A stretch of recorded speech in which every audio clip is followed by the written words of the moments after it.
Ligeia. Edgar Allan Poe.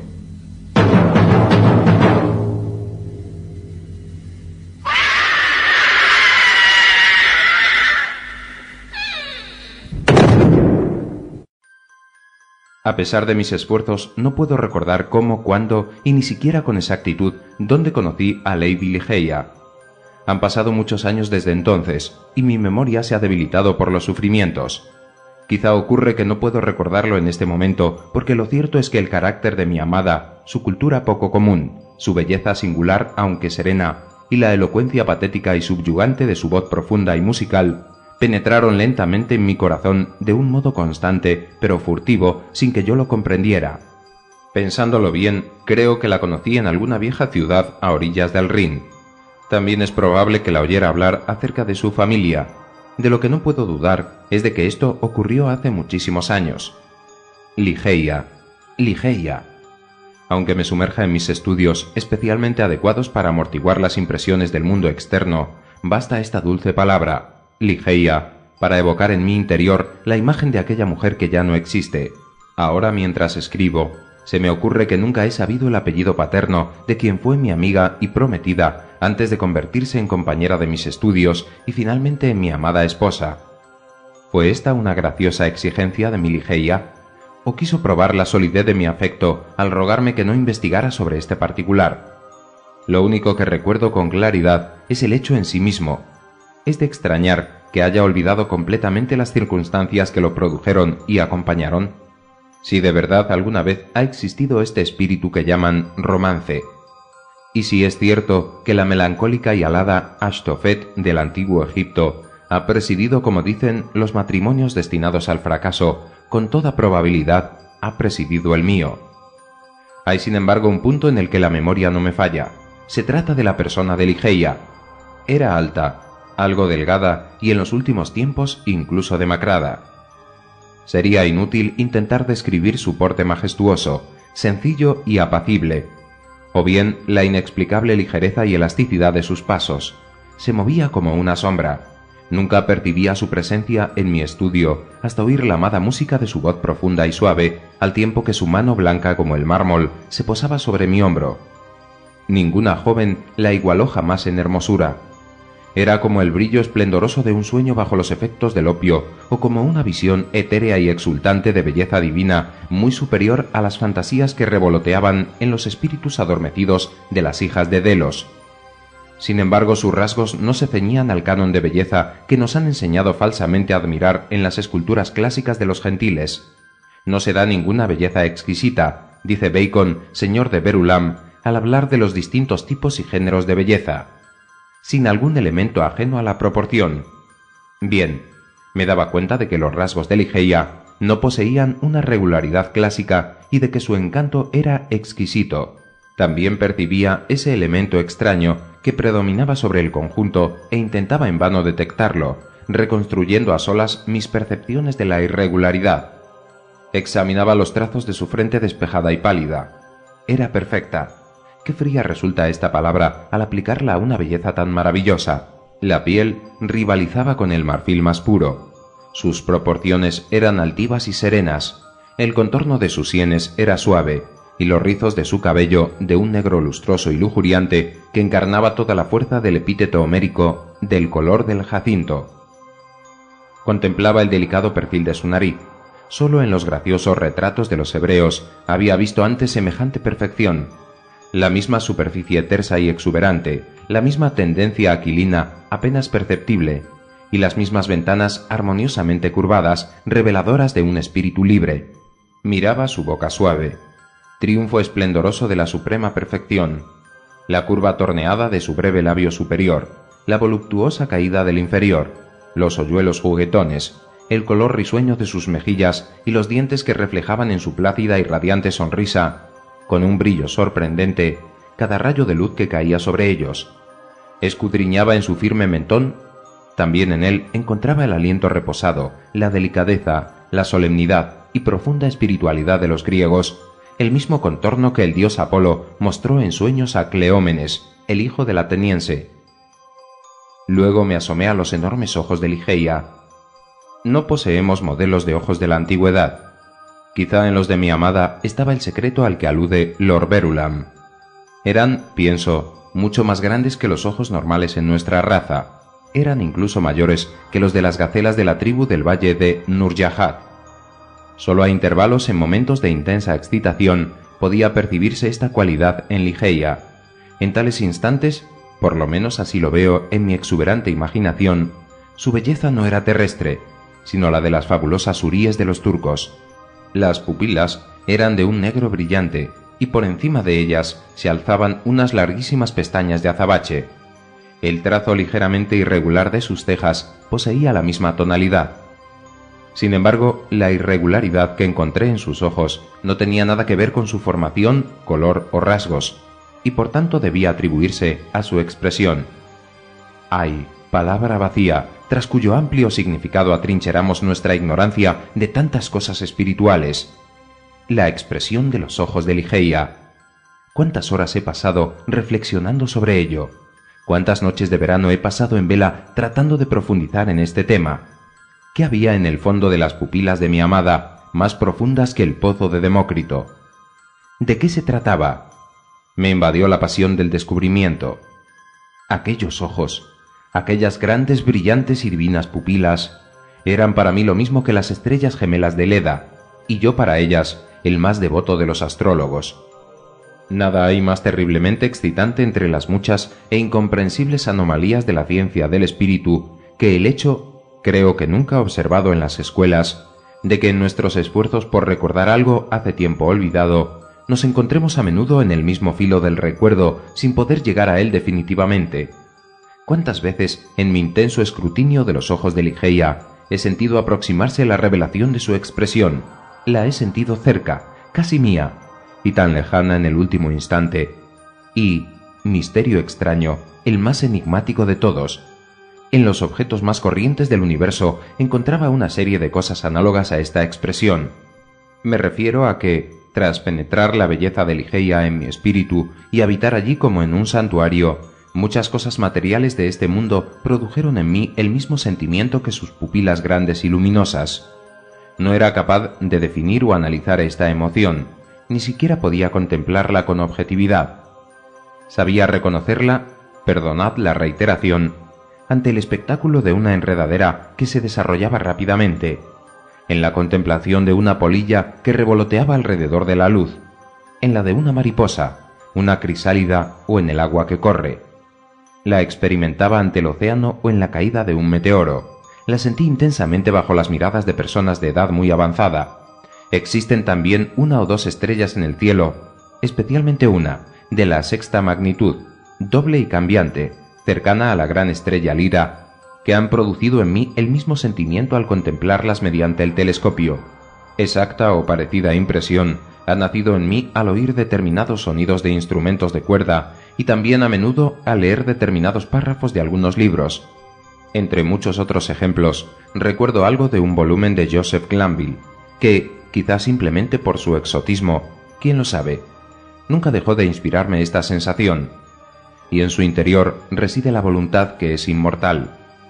¿Quién conoce los misterios de la voluntad y su poder? El mismo Dios no es sino una voluntad infinita que lo penetra todo gracias a la fuerza de su deseo. El hombre no entrega este poder a los ángeles, ni siquiera renuncia del todo a él ante la misma muerte, salvo por propia debilidad. El paso de muchos años y simultáneas reflexiones me han capacitado para bosquejar en efecto una lejana conexión entre este texto del moralista inglés y un aspecto del carácter de Ligeia. La existencia de una gran intensidad de pensamiento, acción o lenguaje pudo darse en ella como consecuencia, o por lo menos como resumen, de su gigantesca fuerza de voluntad, que a lo largo de nuestra prolongada convivencia no encontró otros cauces más inmediatos para dar fe de su existir. Ligeia, siempre serena y tranquila externamente, fue, de entre todas las mujeres que he conocido, la presa más violenta de los tumultuosos buitres de la tiránica pasión. De ella no pude hacer un cálculo, excepto a través de la milagrosa expansión de aquellos ojos que al mismo tiempo me deleitaban y estremecían, por medio de la melodía casi mágica, la modulación, claridad y placidez de su voz profunda, y la feroz energía, doblemente efectiva por contraste con su modo de pronunciarlas, de las vigorosas palabras que salían habitualmente de sus labios. He hablado de la erudición de Ligeia. Era inmensa. Jamás he encontrado otra igual en una mujer. Dominaba profundamente las lenguas clásicas, y en la medida que alcanzaban mis conocimientos de las lenguas europeas modernas, nunca la sorprendí en un fallo. Pero ¿es que la he visto equivocarse siquiera una sola vez al oírla hablar sobre cualquier tema, por muy difícil que fuera, o sencillamente abstruso y cuajado de erudición académica? De qué modo singular y sorprendente llamaba mi atención esta característica de mi mujer, sobre todo en esta última etapa. He dicho ya que sus conocimientos eran tales que jamás los he encontrado en otra mujer. Pero, ¿dónde está el varón que haya cultivado con éxito todos los amplios campos de la ciencia moral, física y matemática? No veía entonces lo que ahora percibo con claridad, que sus condiciones intelectuales eran sencillamente gigantescas y pasmosas. Sin embargo, era muy consciente de su infinita superioridad sobre mí, como para someterme con fe infantil a la guía de su magisterio a través del mundo caótico de las investigaciones metafísicas en las que me ocupaba intensamente durante los primeros años de nuestro matrimonio. Con qué sensación de triunfo, de placer, de todo lo etéreo que hay en la esperanza, experimentaba cuando ella desplegaba ante mis ojos, en el curso de mis estudios, débilmente emprendidos y difíciles de profundizar, todo un delicioso panorama que con lentitud iba despejando un camino impresionante, inexplorado todavía, cuyo término no podía ser otro que la misma sabiduría, demasiado sublime para no estar prohibida. Por esta causa, qué hondo fue el pesar cuando al cabo de los años vi mis bien fundadas esperanzas partir hacia regiones lejanas. Su sola presencia y explicaciones daban vívida luz a los cuantiosos misterios del trascendentalismo en que me encontraba inmerso. La ausencia del brillo radiante de sus ojos, luminosos y dorados, hacía mi estudio insípido y oscuro. Cada vez su centelleo era menor, y se asomaban con menos frecuencia a las páginas cuyo sentido yo intentaba desentrañar. Ligeia enfermó. Sus indómitas pupilas relumbraron con un fulgor excesivo. Sus dedos pálidos adquirieron la tonalidad de cera transparente que es preludio de la tumba. Las venas azuladas de su frente despejada se dilataban y contraían impetuosamente bajo la marea de las emociones más dulces.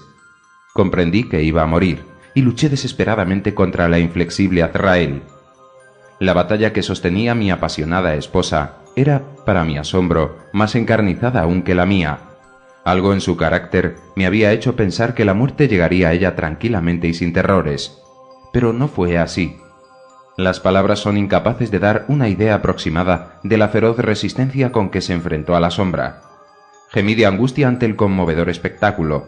Debiera haberla calmado y obligado a reflexionar, pero ante la intensa ansiedad de vivir, única y exclusivamente de vivir, todo consuelo y reflexión hubieran sido la suprema de las locuras. A pesar de ello, ni en el último instante ni bajo el paroxismo de las convulsiones de su espíritu, perdió la placidez externa de su aspecto. Su voz fue haciéndose más suave y profunda, mientras yo me negaba a pensar en el terrorífico significado de las palabras que fluían de su boca. Mi entendimiento se estremecía al escuchar extasiado una melodía más bella que cuanto he conocido, y unos conceptos y anhelos vedados hasta entonces a los mortales. Ella me amaba, no puedo dudarlo. Lo que yo ignoraba era la pasión con que el amor reina en pechos como el suyo. Solo frente a la muerte comprendí claramente la fuerza de su afecto. Durante largas horas mi mano entre las suyas volcó ante mí el contenido de un corazón rebosante no ya de amor, sino de idolatría. ¿Merecía yo la bendición que tales confesiones suponían?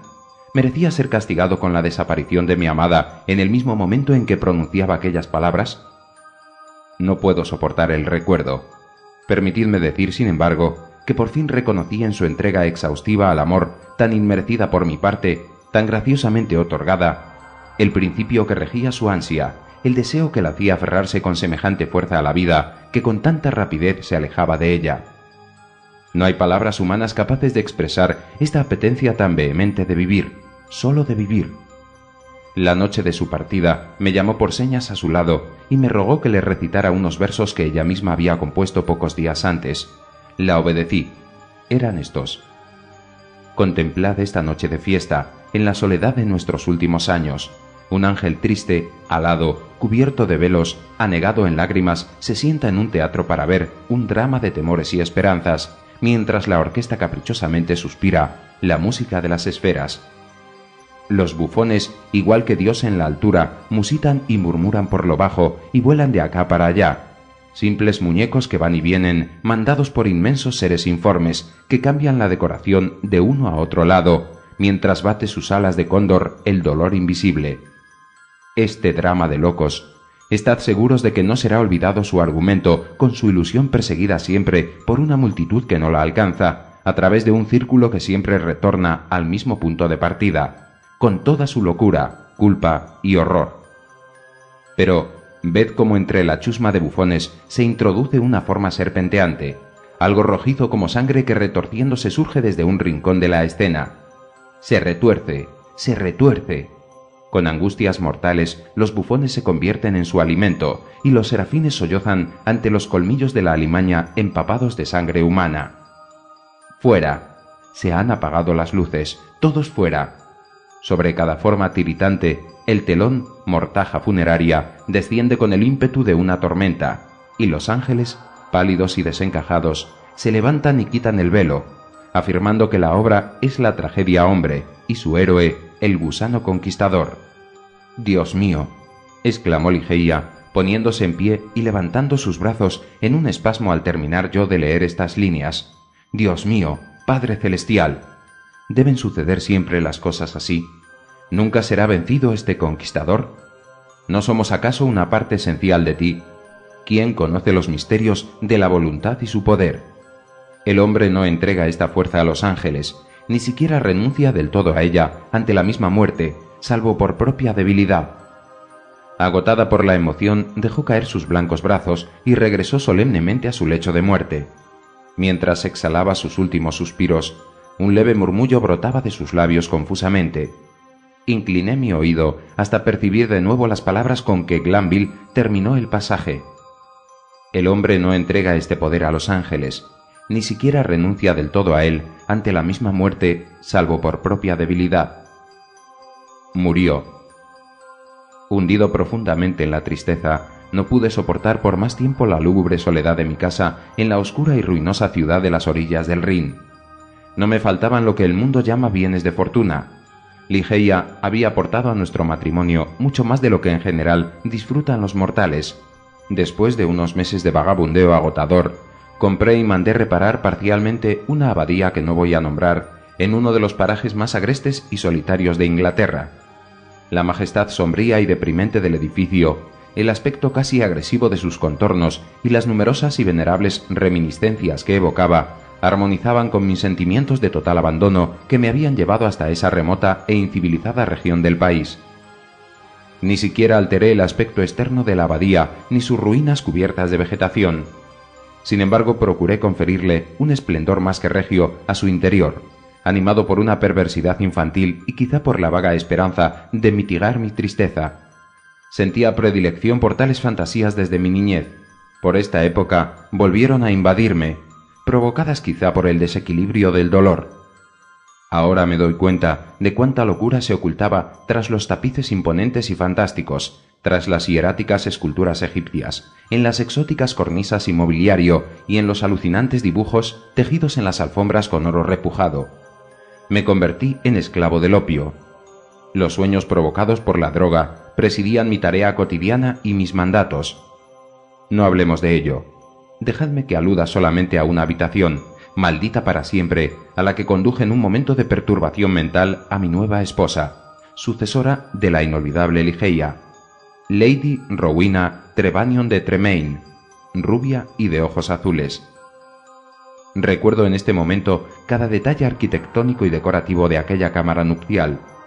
¿Dónde estaba la conciencia de la altiva familia de mi esposa al permitir, impulsados por la sed del oro, que su hija adorada traspasara el umbral de una casa engalanada de aquella manera?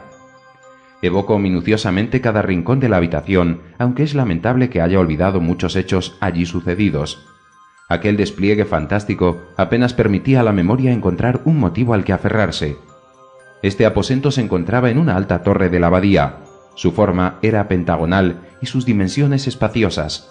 Ocupaba todo el lado sur una única ventana, cubierta por un solo panel de cristal de Venecia de un tono plomizo, de modo que tanto los rayos del sol como los de la luna adquirían al atravesarlo un brillo fantasmagórico que iluminaba los objetos del interior. Hasta la parte superior de esta enorme ventana se encaramaba la espesa trama de una vieja enredadera que ascendía a lo largo de los recios muros de la torre. El techo, de roble oscuro, era demasiado elevado y formaba una bóveda adornada con relieves que representaban las escenas más extrañas y grotescas en un estilo medio gótico y medio druídico. Del mismo centro de esta bóveda colgaba suspendida de una cadena de oro de alargados eslabones un enorme incensario del mismo metal de estilo sarraceno. Tenía muchos orificios distribuidos de tal forma que una continua sucesión de fuegos polícromos se retorcían entrando y saliendo, como si se tratara de ágiles serpientes. En diversos rincones había otomanas y candelabros de oro de estilo oriental que no impedían que se destacara el lecho nupcial, construido según un modelo indio. Era bajo, de ébano macizo con esculturas talladas en todo su contorno, y sobre él se elevaba un dosel como un túmulo funerario.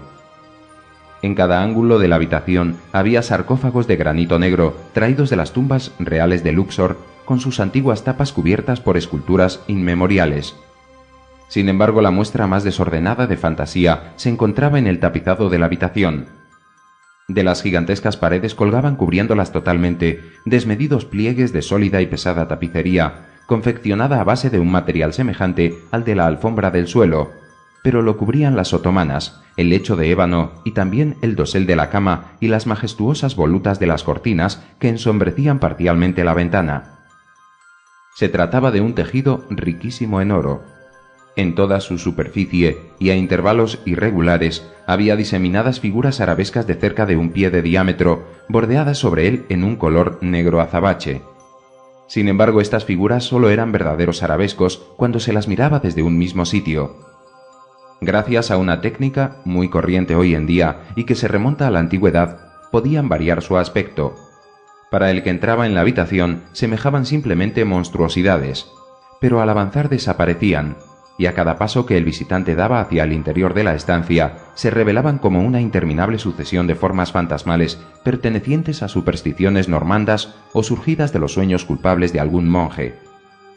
Este efecto espectral se acentuaba gracias a una fuerte corriente de aire producida artificialmente detrás de la tapicería que dotaba el conjunto de una animación espeluznante e insoportable. En estas estancias, concretamente en esta cámara nupcial, pasé con Lady de Tremaine las impías horas de nuestro primer mes de matrimonio sin excesiva inquietud. No pude evitar darme cuenta del temor de mi esposa hacia mi feroz melancolía, ni de que me esquivaba cuanto podía. Su cariño hacia mí era más bien exiguo, pero esto me producía más placer que otra cosa. La aborrecí con un odio más diabólico que humano. Mi memoria retrocedía, con qué intensa añoranza, hasta Ligeia, la amada, hermosa, soberana, que yacía en la tumba. Me recreaba rememorando su pureza, sabiduría, su carácter elevado y etéreo y su amor apasionado e idólatra. Ahora más que nunca ardía mi espíritu con los fuegos del suyo. En medio del frenesí que me producían las fantasías del opio, me entregaba sin descanso a la esclavitud de la droga. La invoqué seguramente en voz alta en el silencio de las noches, o de día, en parajes ocultos en las cañadas, como si por medio de esta terrible ansiedad de mi pasión vehemente y la nostalgia que me devoraba, pudiera retornarla al sendero terrenal que había abandonado. Ay, quizá para siempre. Al iniciarse el segundo mes de matrimonio, Lady Rowena fue atacada por una súbita enfermedad de la que se recuperaba lentamente. La fiebre convertía sus noches en una pesadilla, y en ese estado de semi-inconsciencia hablaba de ruidos y cosas que se movían en la habitación de la torre. Llegué a la conclusión de que no eran más que perturbaciones de su imaginación o efecto de las fantasmagóricas influencias de la estancia. Finalmente empezó su convalecencia hasta que se recuperó del todo. Transcurrió un breve periodo de tiempo. Entonces un segundo ataque, más violento que el primero, la postró de nuevo en el lecho del dolor. Su constitución, siempre débil, no logró jamás recuperarse del todo. Sus enfermedades fueron a partir de esta época alarmantes en sus síntomas y frecuencia, y desafiaban la ciencia y los esfuerzos de sus médicos. Paralelo al empeoramiento de la enfermedad crónica que, según veíamos, dominaba con tanta fuerza su naturaleza que hacía inútiles todos los intentos humanos, no pude dejar de percibir una creciente irritación nerviosa y una psicosis de miedo que la hacían excitable ante cualquier nimiedad. Volvió a hablar, y esta vez con más frecuencia y tenacidad, de sonidos, suaves sonidos, y de extraños movimientos entre los cortinajes. Una noche hacia finales de septiembre, insistió en este enojoso tema con mayor énfasis que el habitual. Acababa de despertar de un sueño agitado, y yo había estado contemplando con sentimientos entremezclados de ansiedad y de vago terror la angustia que se reflejaba en su agotado semblante. Me encontraba sentado junto a su cama de ébano sobre una de las otomanas indias. Se incorporó a medias y en un ansioso murmullo habló de sonidos que estaba oyendo en aquel mismo momento y que yo era incapaz de oír, de movimientos que percibía en aquel instante y que yo no podía ver. El viento soplaba con fuerza tras los cortinajes y quise mostrarle lo que, dejadme decirlo, yo no creía del todo, que estos suspiros apenas articulados y los suaves cambios de las figuras de la pared no eran más que los efectos naturales del acostumbrado ímpetu del viento. Una palidez mortal se extendió sobre su rostro, demostrándome que mis esfuerzos por tranquilizarla habían sido inútiles. Me pareció que iba a desmayarse y no disponía en aquel momento de ningún criado. Recordé el lugar donde guardábamos una vasija de un suave vino que los médicos le habían recetado y me apresuré a cruzar la habitación para ir a buscarlo. Sin embargo, al pasar bajo los resplandores del incensario, dos circunstancias extraordinarias llamaron mi atención. Sentí que un objeto palpable e invisible rozaba ligeramente mi costado, y vi que sobre la alfombra dorada en el mismo centro del resplandor arrojado por el incensario había una sombra, una débil e indefinida sombra de aspecto angélico que podía ser tomada por sombra de una sombra. Con todo, yo me hallaba fuera de mí debido a una dosis exagerada de opio y le di poca importancia, y no se lo dije a Rowena. Encontré el vino, volví a cruzar la estancia y llené una taza que acerqué a sus labios descoloridos. Había vuelto en sí y tomó el recipiente en sus manos mientras yo me dejaba caer sobre una otomana que había allí cerca, con mi mirada fija en ella. En aquel momento escuché unos pasos ligeros sobre la alfombra cerca de la cama. Un segundo después, al llevar Rowena el vino a sus labios, vi, o tal vez solo imaginé, cómo caían en la taza como de una fuente invisible suspendida en el aire 3 o 4 gotas de un líquido brillante y rojo como un rubí. Rowena no se dio cuenta.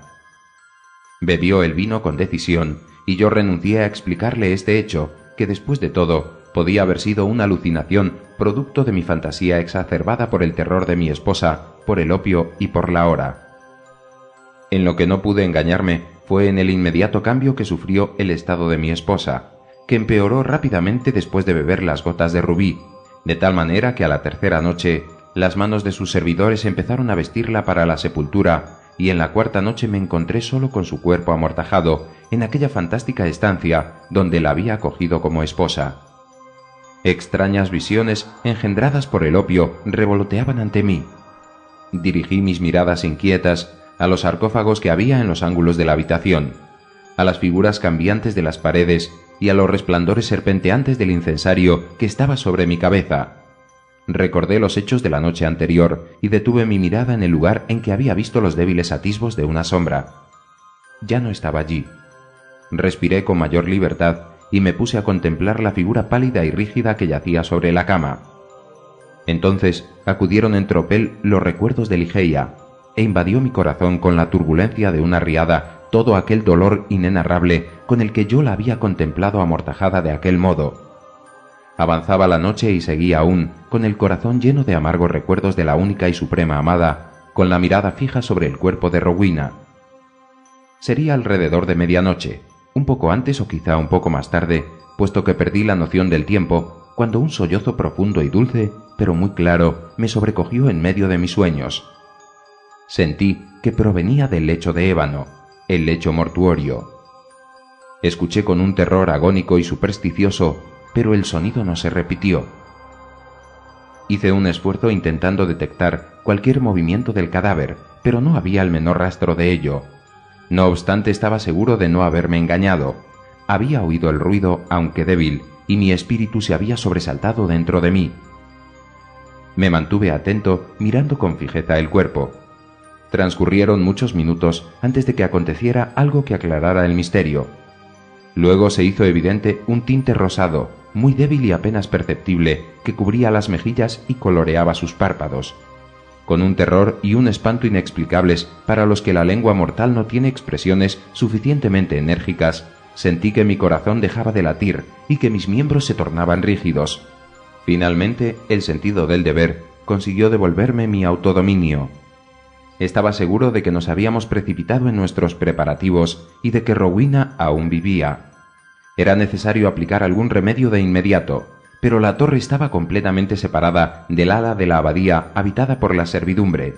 No había nadie a mi disposición, y carecía de medios para reunirlos en mi ayuda sin abandonar la habitación durante cierto tiempo. Era imposible arriesgarme. Así pues, luché solo esforzándome por devolver a su cuerpo aquel espíritu que aún alentaba. Enseguida me di cuenta, sin embargo, de que mis esfuerzos fracasaban. El color desaparecía de los párpados y las mejillas y lo reemplazaba una palidez mayor que la del mármol. Los labios se apretaron más con la rígida expresión de la muerte. Una frialdad repulsiva y viscosa se extendió por todo su cuerpo y sobrevino inmediatamente la rigidez cadavérica. Con un temblor me dejé caer sobre el asiento del que me había levantado y de nuevo me entregué a mis ensueños apasionados de Ligeia.